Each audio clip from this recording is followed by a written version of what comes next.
something that's really on your radar right now when it comes to food innovation? And I'm going to start with you, Luke. There's these salads in a vending machine. Nah, check that out.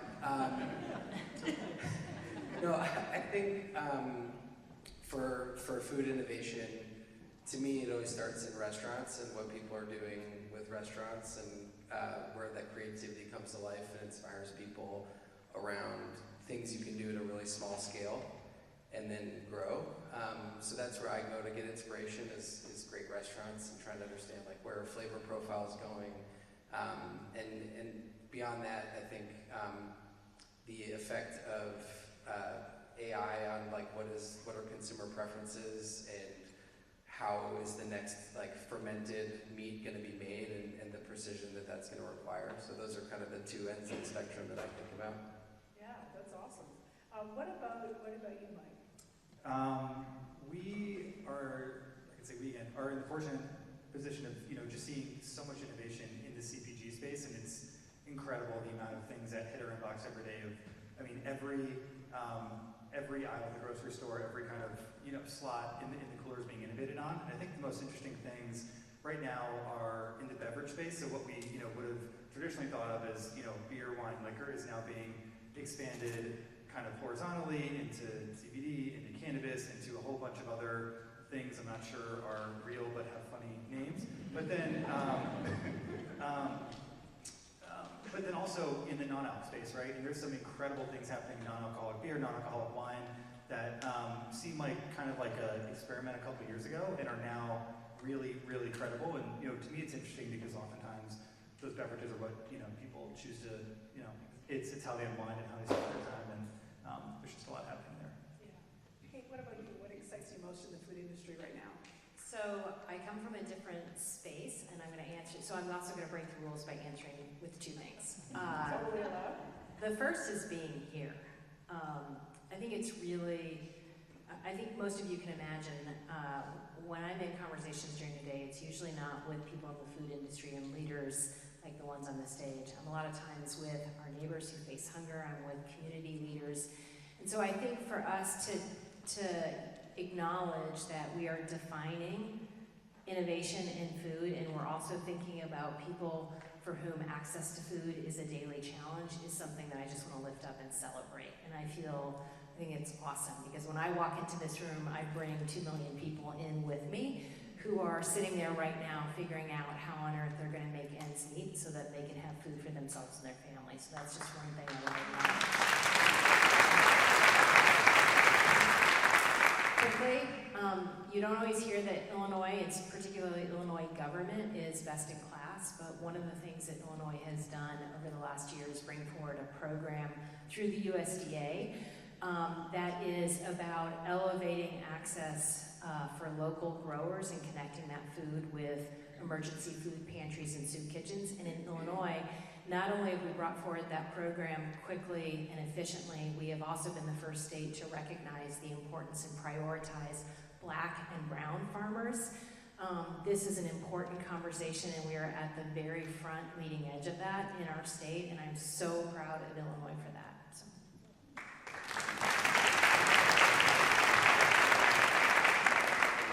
Lori, what's on your radar right now?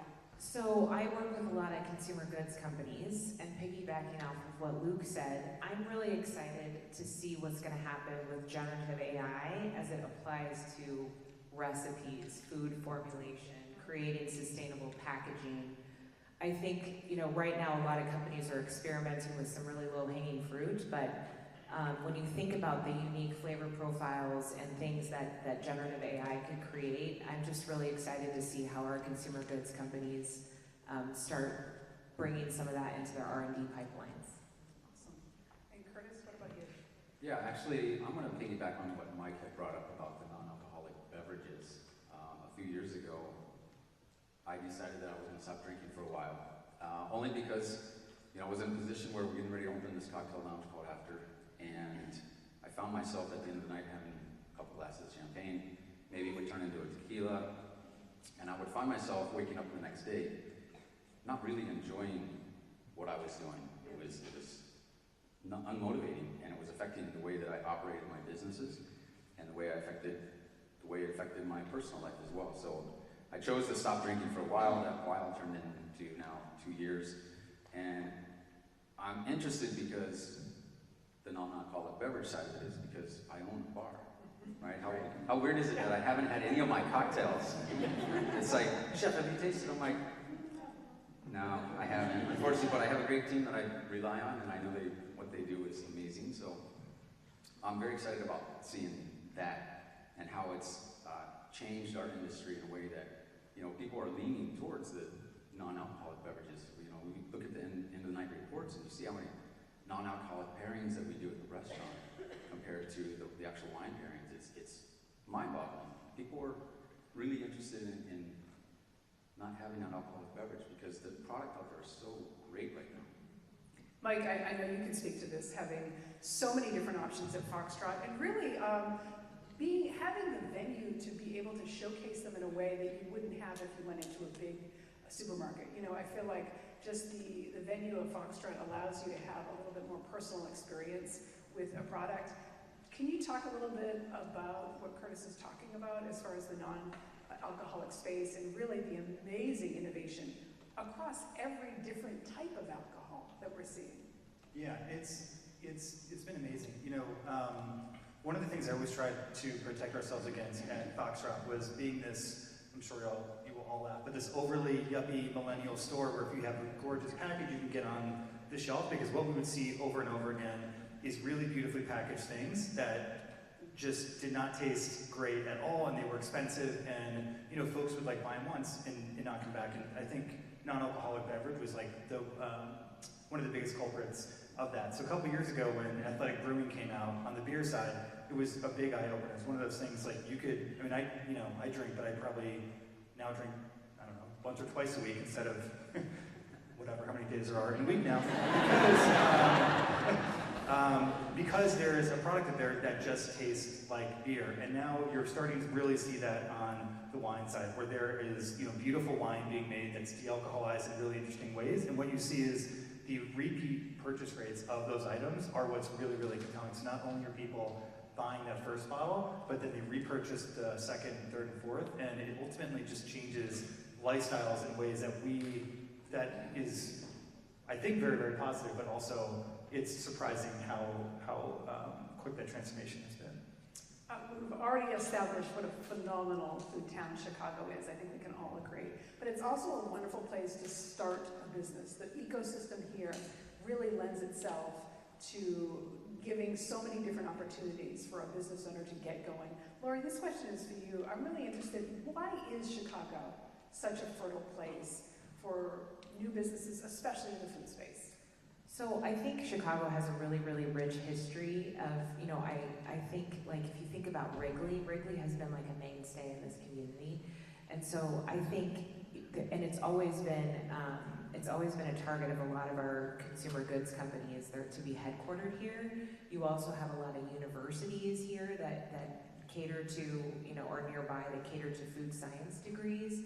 And I honestly think that Chicago it has an openness to it in the food space, for all the things that Luke said at the beginning. So I think a lot of folks, I think it's easier, I'm going to say quote unquote, it's easier to maybe try things here and to experiment here than I think it might be in other places. And so, and I think you're surrounded by a huge community and a lot of institutions that have been here for a really long time.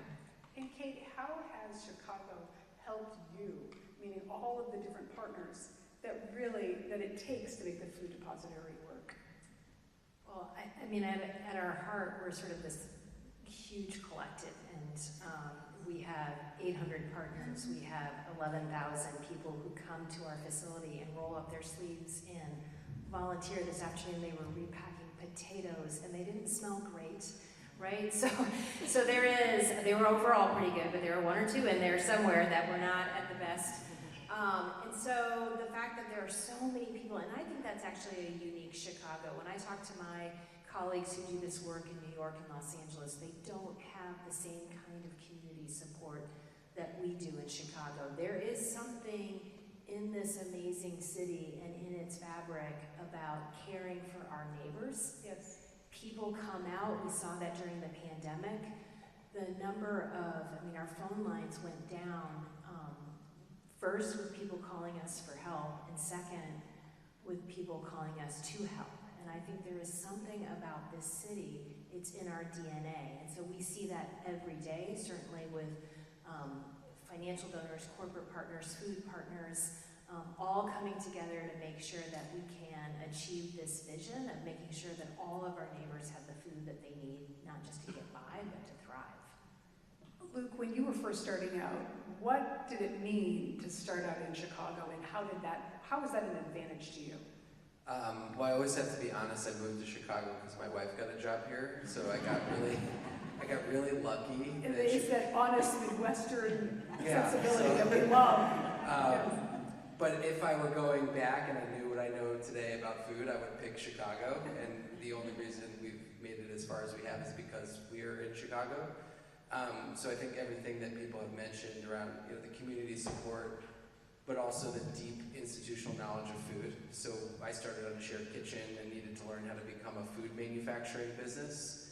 And I don't think I could have done that in any other city where there were people who knew food safety and food manufacturing and all those things everywhere. There was space that we could rent that was from the food industry. We have a really large installed base of industrial food. And then, food is really about supply chains and where food is coming from and where it's going. And if you're in Chicago, you're within a 2-day drive of the entire United States. And it's actually a great place to buy things like produce. Most people think of California, but Chicago puts growers across the country are competing for business in Chicago. So produce prices are actually great in Chicago, for example. So just essentially located nature of it, and a lot of businesses, the third point, which is kind of said, is it's a great market to prove a business model that has a national reach. So like it was the second market for McDonald's and Starbucks and all of these CPG companies test things here, because if the Chicago audience is kind of a good blend of the US and income levels and tastes and profiles. Mike, when you started Foxtrot, it was an innovative idea. Why would it maybe not have worked the same way had it been in New York? So, number one question, why Chicago? And then why do you think it succeeded? And then why do you think it recently failed? Yeah, it's a great question. So why, New York is kind of unique in that it's got that bodega culture, and that was one of the things that I noticed. So, I'm from Chicago, ended up in Austin, Texas for a couple years after college, which was an amazing city in terms of food and beverage. I moved back here. Chicago's even better, obviously. And I was working like crazy hours in a finance job, but like what I was passionate about was food and beverage and all these new brands. And I was just shocked about, how much innovation was happening in the city. At that time it was, craft beer and all the third wave coffee, amazing bakeries, and how the thing on the main corner of most neighborhoods was just this really crummy convenience store, right? And it wasn't like New York where like it might kind of look crummy, but it's actually like kind of sweet inside, and they got a bunch of like these are just like these are bad stores, but filled with like total lowest common denominator product that didn't at all highlight what was going on in the city. So it was that like wide disparity between there's amazing stuff happening here, and unless you happen to live next to that bakery or next to that roaster, you're not going to get it. That was that sort of sparked the idea. And, that's what really led us for the first whatever it was 7 to 8 years of the company. It was focusing on finding companies at the earliest stages, and we always wanted to be the first yes, right? So like if you let alone weren't signed up with the distributor, like some of our favorite products you'd have to text to get, right? Or do paper orders, all kinds of crazy stuff that like an institutionalized company wouldn't do. But we purposely set up the company to do that so that we could partner with people at the early stages. And what we found over the years was, because we said yes, we could get a lot of folks out of like a farmer's market. They would come into us, they would use that sales data, and then they would go to Whole Foods, and then they go to Target. It was this awesome cycle of businesses building, right? So some of those stayed with us and some of those graduated, but that ecosystem was so much a part of what made Foxtrot. And when I left, 18 months ago, which I definitely did not want to leave, It's a much longer story, but there was a lot of things that went wrong. But I think fundamentally, trying to overly corporatize that process is what went wrong, right? And it might not seem like a big deal if you stop carrying some of these smaller brands, or you try to get longer terms from some brands, or you try to, push costs or whatever, but that's why the customers are coming, and those deep relationships are what made it special. And so, ultimately, I think that led the company to a very, very bad place, because you sort of lost the momentum and the community around the stores, which sounds soft, but that's really what it was. And then on the other end, it just became overly corporatized. Corporate overhead was insane for the size business we were, and the way it ended was terrible. I mean, it was absolutely awful for everyone who built it, for all of our employees, for all the vendors, and then just more practical things like I keep saying but we shut the stores down full of food, right? That just sat there for however long. It was all of it was terrible. So the good news in coming back, I think, is it's a real second chance to re-engage all of our vendors, but especially the small and local ones. And that was really the reason for coming back was, while we can't fix everything and we can't, there is no magic bullet, us existing is a really good outlet for new brands to get a foot in the market. And that's what always kept me going. That's what kept us going. And as we go forward, that is, that's the core of the business again. That's really interesting. I never looked at it that way as a fan of Foxtrot and as someone who shopped there, that you were really giving people a chance. Companies that had new and emerging products, you were giving them their first shot, like a Siete Foods, like giving them that first yes, when, to be put in the market, and then people were coming in and supporting you because of it. So they were really showing their appreciation for the innovation you were offering. Yeah, and it wasn't being all altruistic, right? It was just I was like, why is no one else doing this? Like, we just want the best product. Well, it turns out no one's doing it, because it's super hard and it's not efficient, and you can't get in systems, and you can't get in EDI, and there's 4,000 reasons why you don't do it. But ultimately, customers love it, and that's how you grow a business. So starting something very, naively sort of sounds smart in retrospect, but really we just wanted the best products. No, I understand. Chef Duffy, Chef Curtis, I should say, the inspiration for the bear, which is just really fascinating. I'm wondering, I'd love to hear just your fresh, honest take on the bear. What did they do right, and what did they do wrong? Wow, you're putting me in the hot seat after all those nominees today. Really? They broke a record today. What's that? No spoilers. No spoilers. Okay, I can tell you there's going to be no spoilers because I haven't really seen it. Have you not watched it? Oh, okay. So, they came to us a few years ago, and they were really interested. Actually, I had met them years ago when they dined at one of my other restaurants called Grace, and they had dined in the room, and we had met briefly. No idea that the bear was ever a thing. It wasn't even out then, of course. Fast forward, somebody had said to me, "Oh, the bear, have you seen it?" And I said, "No, it's not something that I want to watch when I go home. I'm braced in this every day of my life." Not very relaxing, is it? Yeah, no, it's like, oh, I gotta go home and be stressed out, because they said, "Well, your restaurant's in there." And I'm like, "No, it's not. It's not in there. How could possibly it be in there?" So I went back and I watched, and I got to the second episode of the first season, and of course, there's my restaurant, and I'm like, I start to cringe. I'm like, man, I miss that kitchen. Fast forward, I ended up watching the whole season, fast forward, and they gave us a call and said, "Hey, we would really like to continue this season or this episode, this journey of creating the bear, but we want to do part of it in your restaurant. Would you be open to do that?" So I said, "Absolutely. We're going to send a team of people to come and scout your restaurant and kind of see what is there." So they showed up with like 25 people. And I've been scouted before, and usually it's like a team of like 2 or 3. So when 25 showed up, I really knew it was okay, this is a real thing. So before anybody said yes to agreements, I had to go home and watch the whole episodes just to know what I was getting into. You know, I finished watching a few of them and then I had to watch the whole thing. But they've done, I can tell you from what I've watched and from what people have told me they've seen, it is so, it's probably the closest to reality in our lives. They really hit it. There's a lot of exaggeration. What do you think they hit? Because I think for those of us who watched it, I have an idea of what you're going to say, but I'm wondering what you think they got right. They got so many things right.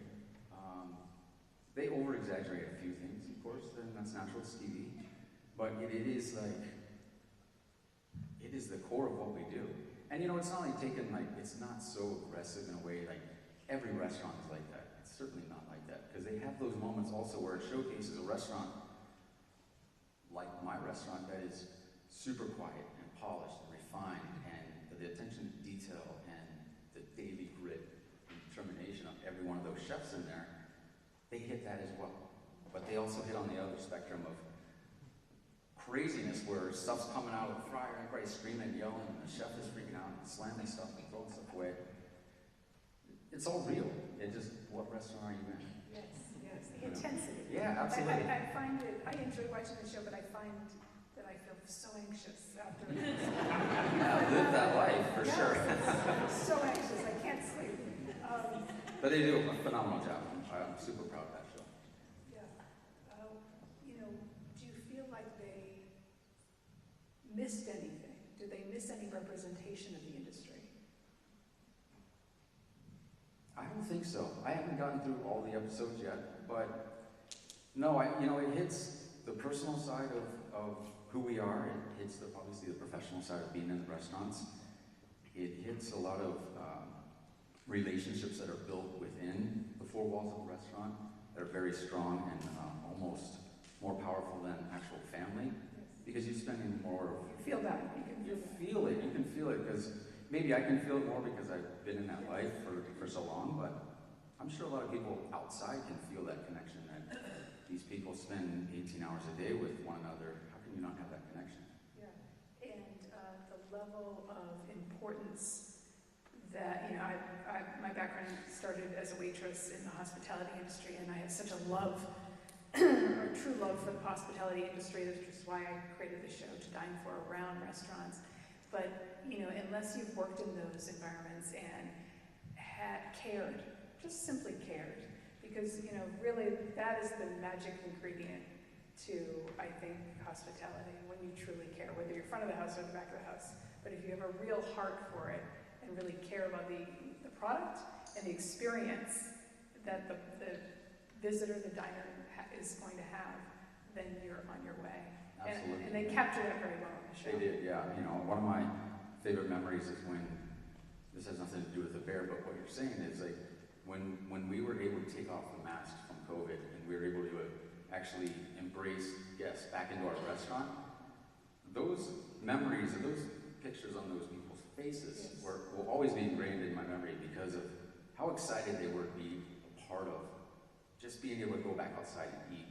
And, you know, we embrace that, and it's something, our culture, we do every day. It's like we have to make sure that everybody that walks in these front doors feel that way.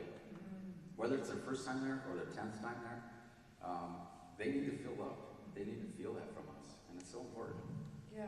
Well, the Surgeon General says that 1 in 3 Americans experience loneliness at least once or twice a week. And, you know, the loneliness epidemic is real, and, you know, the role that restaurants and any service really can have in bridging that and really making that human connection is really essential. Lori, I'd love to shift gears a little bit. Your role at Accenture, you're charged with helping companies navigate disruption in the food industry. I'm really curious about your work and really how do you especially take a company that's just emerging and really help them specifically in the Chicago food scene? Yeah, so I think, you know, working with a lot of consumer goods companies and talking to a lot of C-level executives, you know, we do a lot of surveys, only about half of them feel equipped to really navigate disruption.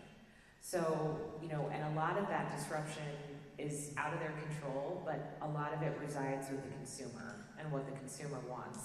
And that's a little bit of the holy grail for CPGs and for all, restaurants and food service industries as well, is really understanding. And there's a lot of traditional methods around, how to really get to that consumer and understand what they need. People used to do focus groups, eye tracking, things like that. And now it's really shifted into more of, what's the data that you guys, that you as a CPG or as a small startup, what do you want to collect about your consumers? What's your strategy? Do you want a 360-degree view of what your consumer is doing? And we talk a lot about it's not just being consumer-centric, but it's being life-centric. It's really understanding where is that consumer, situated in their life? What is the basket of the things they're buying? What stage of life are they in?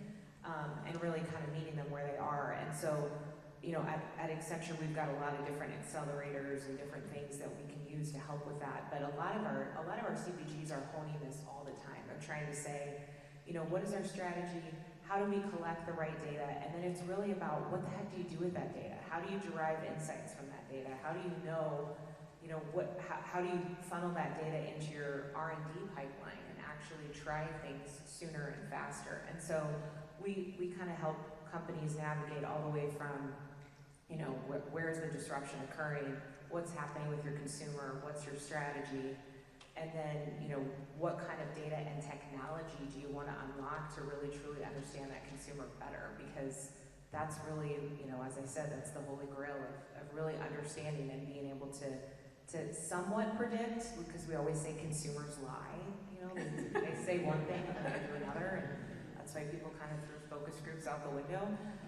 So it's really, trying to predict kind of what that consumer can do, and we love doing that because we're all consumers and we can all relate to, situations where we lie and where we said, well, I thought I wanted that, but I really don't. So it's kind of it's a really interesting process to navigate with companies. That's really interesting. Luke, when you're listening to Lori, as someone who created a company and you had a vision for it, when you have data like that maybe flies in the face of what you originally wanted or what you thought the company was, how do you navigate that? How do you rumble with that? The fact that, here, Accenture's coming to you with all this data of what the consumer wants, but what you're doing is something different. You're doing salads in a vending machine at O'Hare on your way out.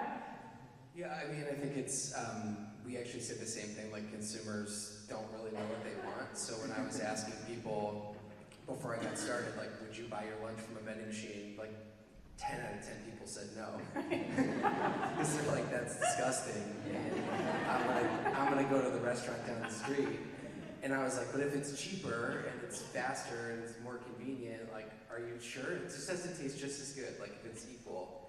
And they'd be like, no, I still wouldn't do that. And so I was like, okay, well, I've got to get the first one up and running, and then we'll see if people actually buy anything. And they did, because really, that's how consumers shop. They think about, like, where am I right now? How much time do I have? How much money do I have? Like, how indulgent do I want to be? And they make a decision. And they don't actually think about food as like the vending machine or the restaurant. It's more about what occasion am I trying to hit.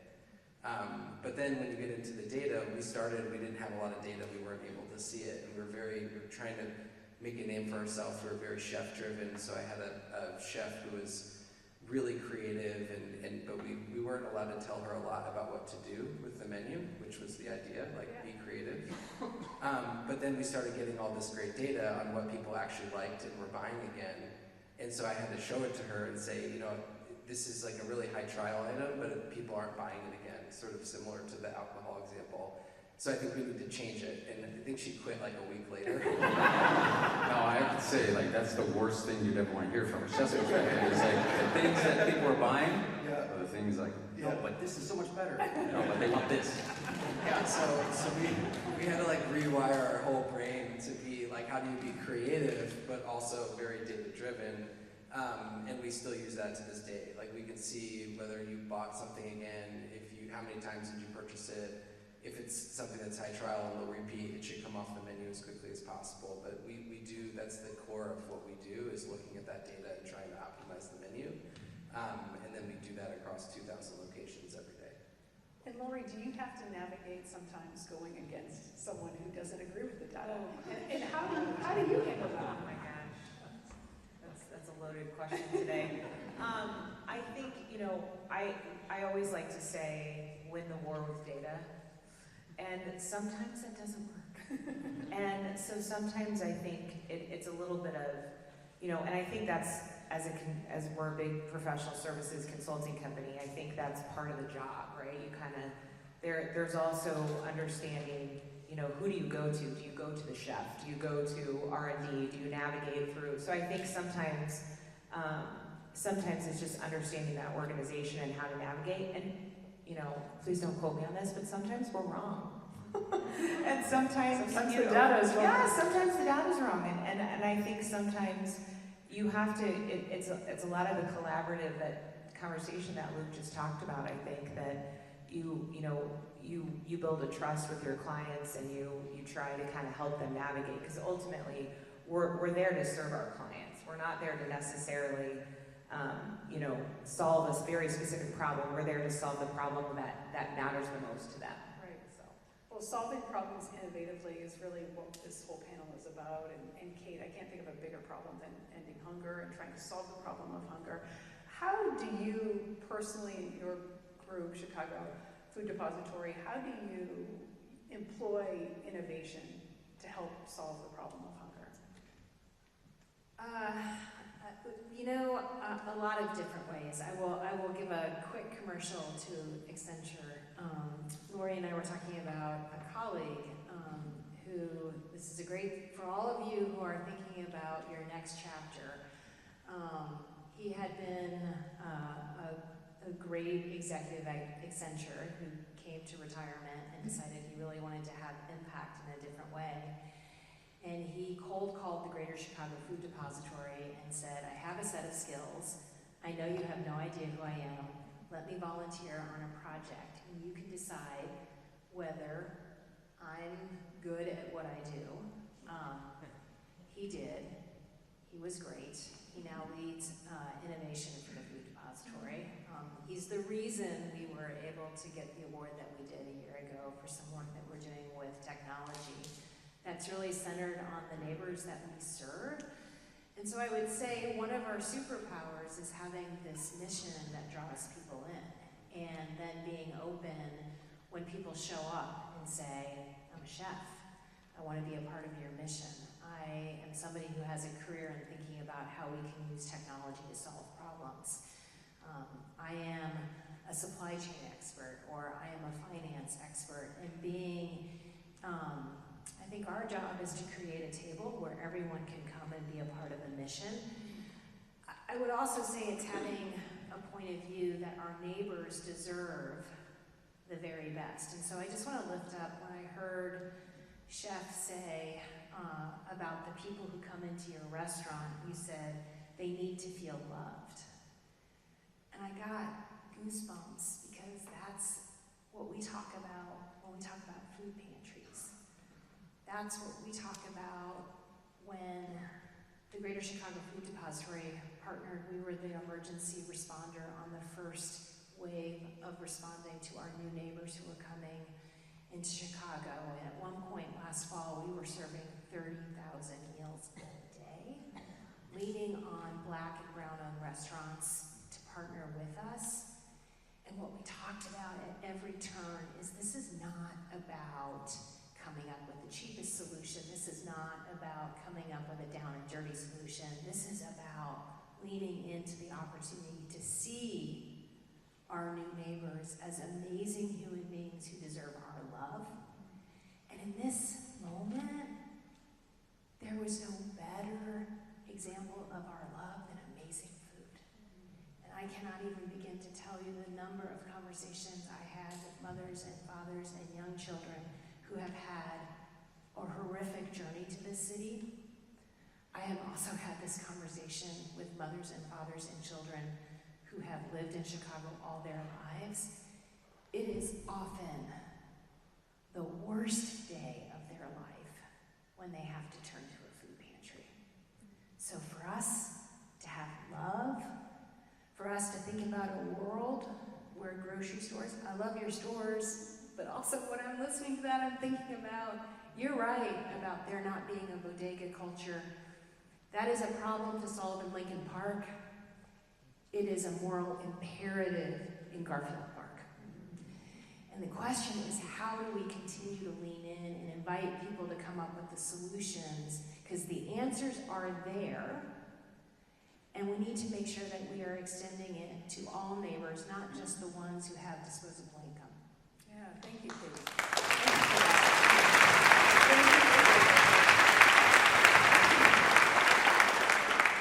Thank you for adding such a different dimension and such a richness to this conversation and allowing us some food for thought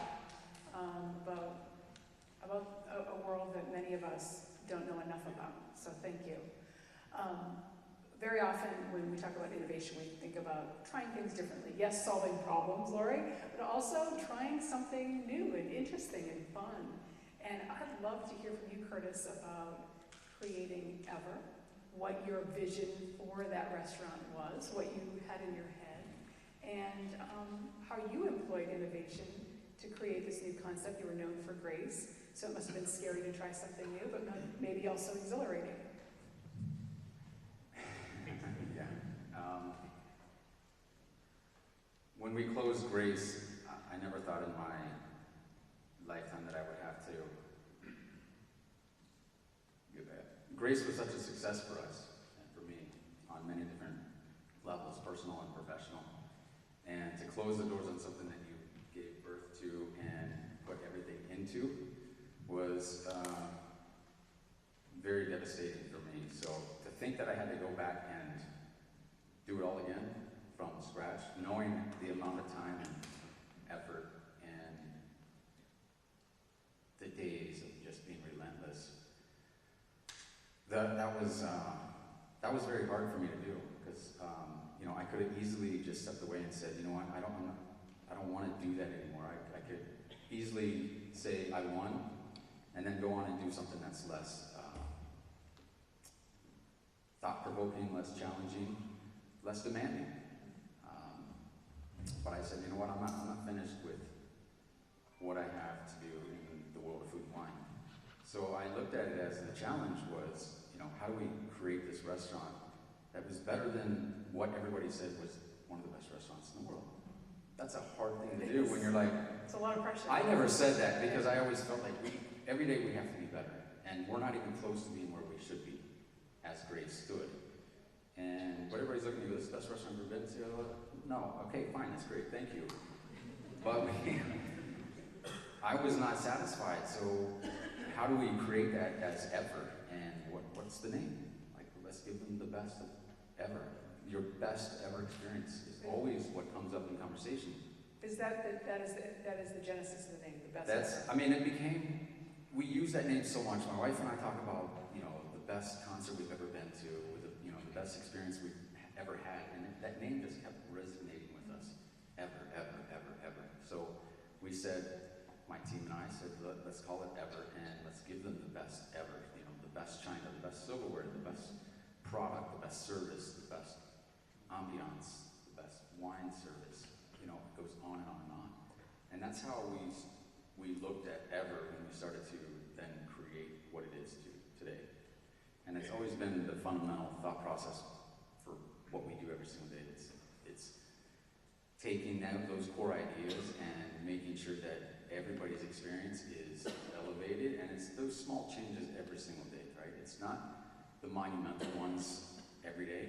It's the small fine-tuning of everything. The entire team has that mentality that it has to be done better than it was yesterday, and we've all moved forward one little step more than we did yesterday.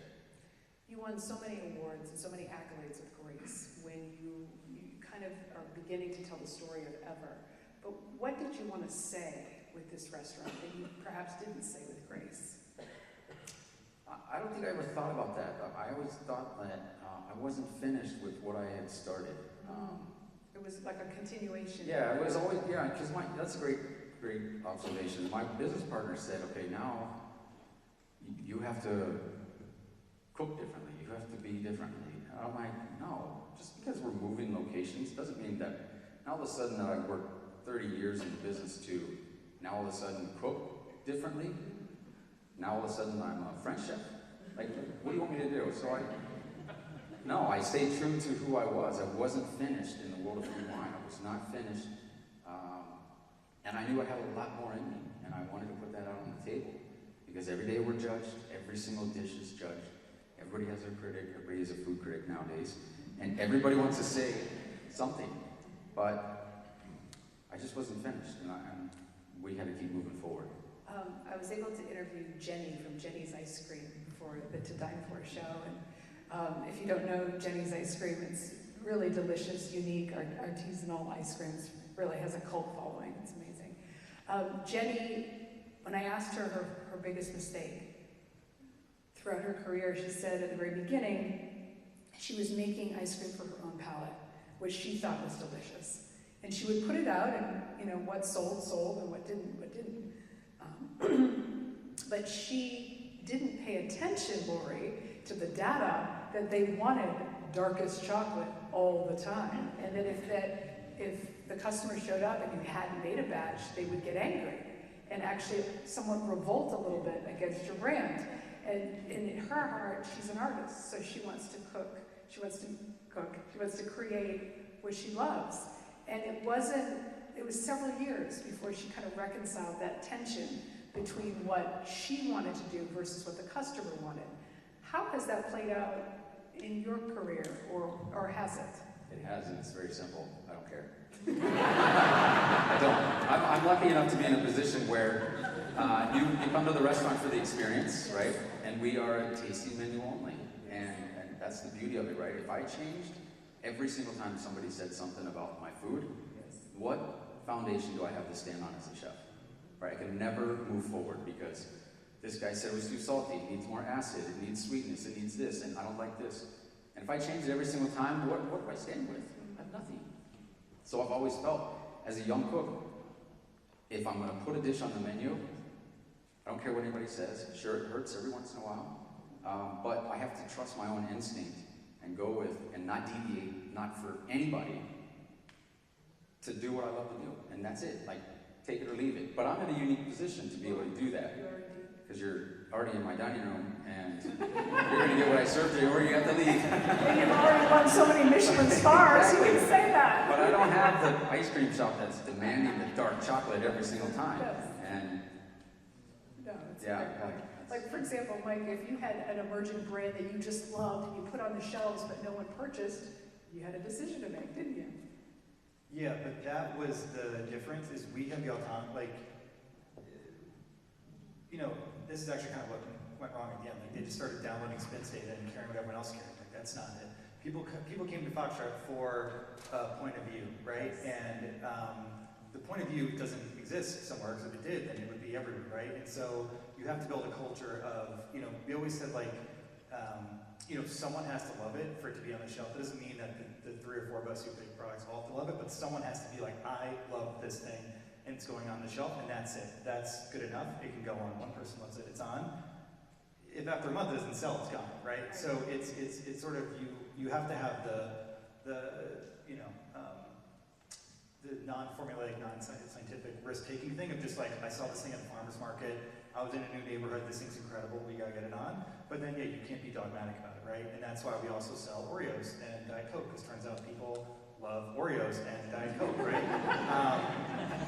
But like having those staples there then gives freedom for when they haven't seen a new brand to like try, and it establishes that credibility. There's lots of fun fights about that at the end. And yeah. Well, I know, I really appreciate you sharing that, because it's really the full spectrum from the Curtis Duffys of the world, who, really lead from the heart and their artistic sensibility. And then you go all the way over to, Luke and Mike, who have, are leading from the heart in what they want to do, but they also have to measure it against, what is coming back to them and what is the consumer saying. So it really is, there's both art and science on full display here. Yeah, it's really fascinating. Mike, as you step into this new role, it must be surreal for you, because you built this beloved brand, you saw it sort of flame out, and now here you are again. It's such a phenomenal opportunity. You're in Chicago. Chicago loves Foxtrot. How do you begin again? What are you telling yourself and what are you telling your employees?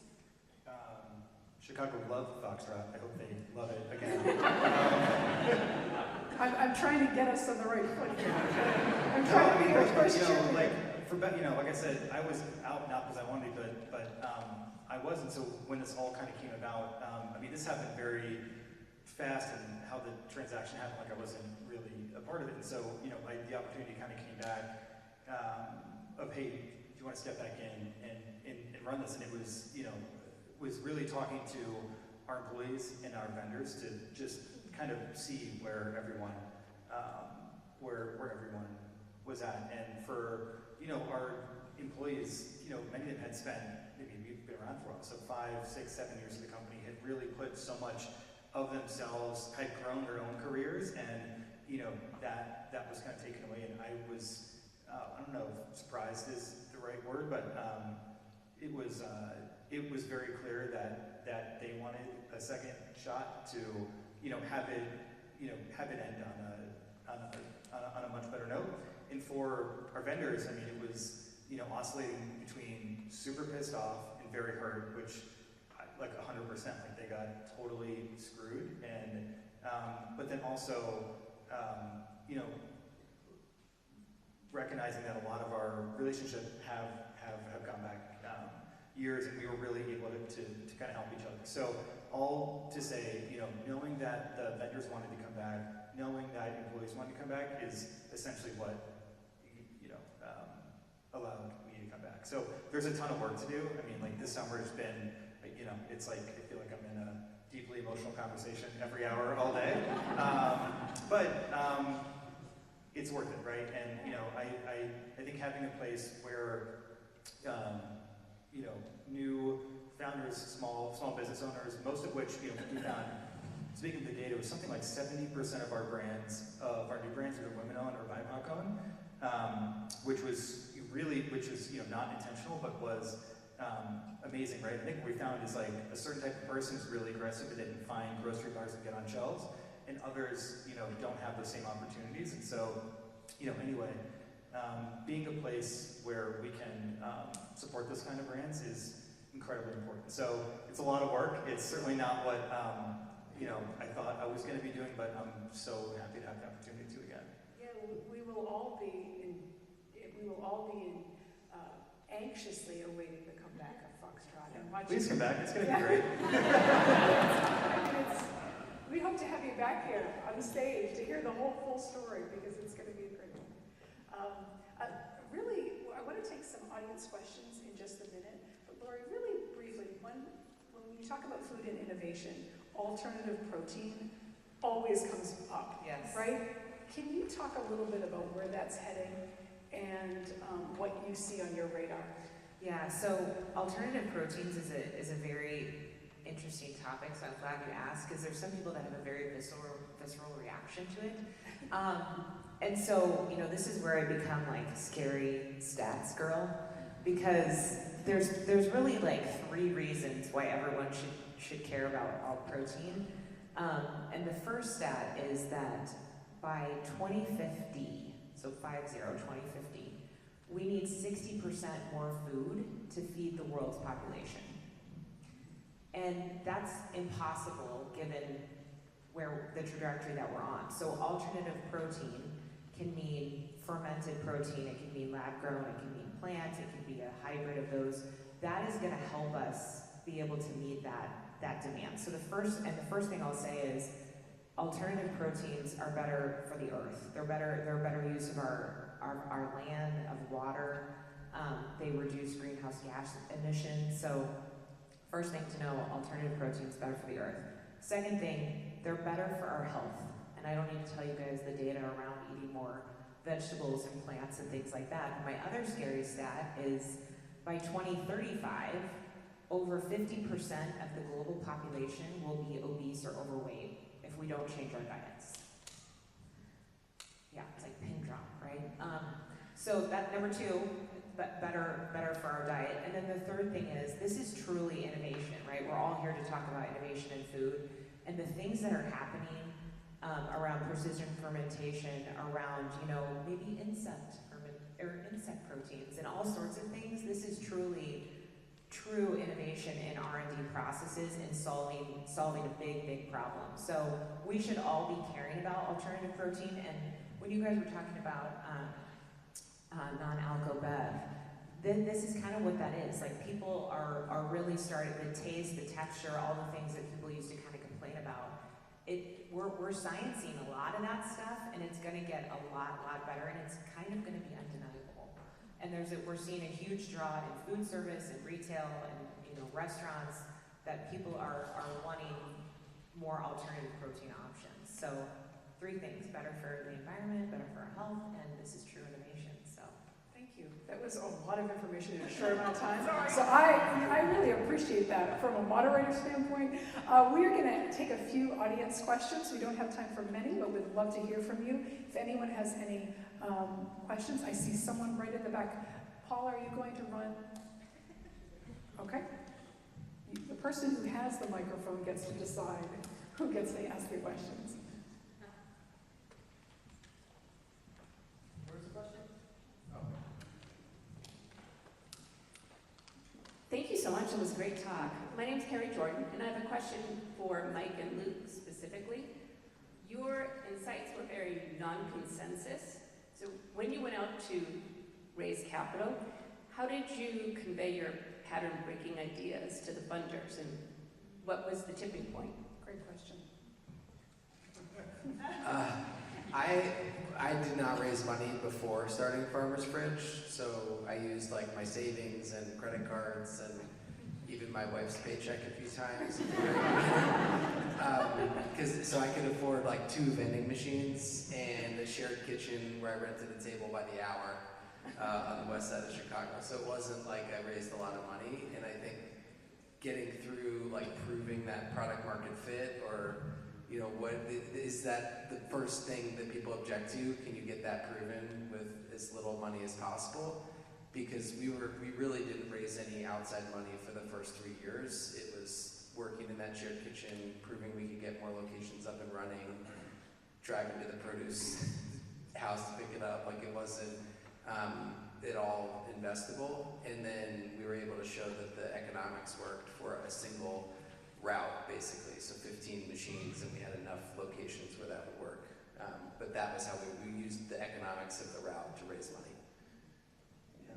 We were in a similar spot. I mean, we could not raise money forever. When we started, we raised, my partner and I put in $5,000 each, which was probably 90% of my bank account, because I was in business school, and we had 35 friends. That's the nice part about being in business school. We had 35 friends put in $1,000 each, and that was the money we had for, I don't know, 2 years or something. When we started out, we were online only. My co-founder was our CTO. He did all the development work. I did everything else. We would do all the deliveries. We do 100% of everything. And then, we got to a point where I thought we had enough traction to raise money, and it was years of trying, but I think we were 4 or 5 years in before we raised like a real round. And at that point, we had cohorts of data on our customers, and the retention was kind of undeniable. And we also knew a bit more about who we were. So, but yeah, it was a fun grind. Kate, I think we have time for one more. And I saw someone over here. Raise your hand. Hi, my name is Kiana Fisher, and my question is for the CEO of Foxtrot, as well as the CEO of the Greater Food Suppository as well. As you mentioned earlier, there isn't a bodega culture. However, in a lot of Black and brown communities, it is. We simply call it the corner store. And within these communities, there are 2 types of corner stores. There are your basic corner stores, and then there are the ones with the meat mat, either a meat or a deli in the back. So my question would be, in these areas, how would you not only get a better quality of food to these people, as well as, I would say, educating them more on what they're getting and being more aware of where this food is coming from?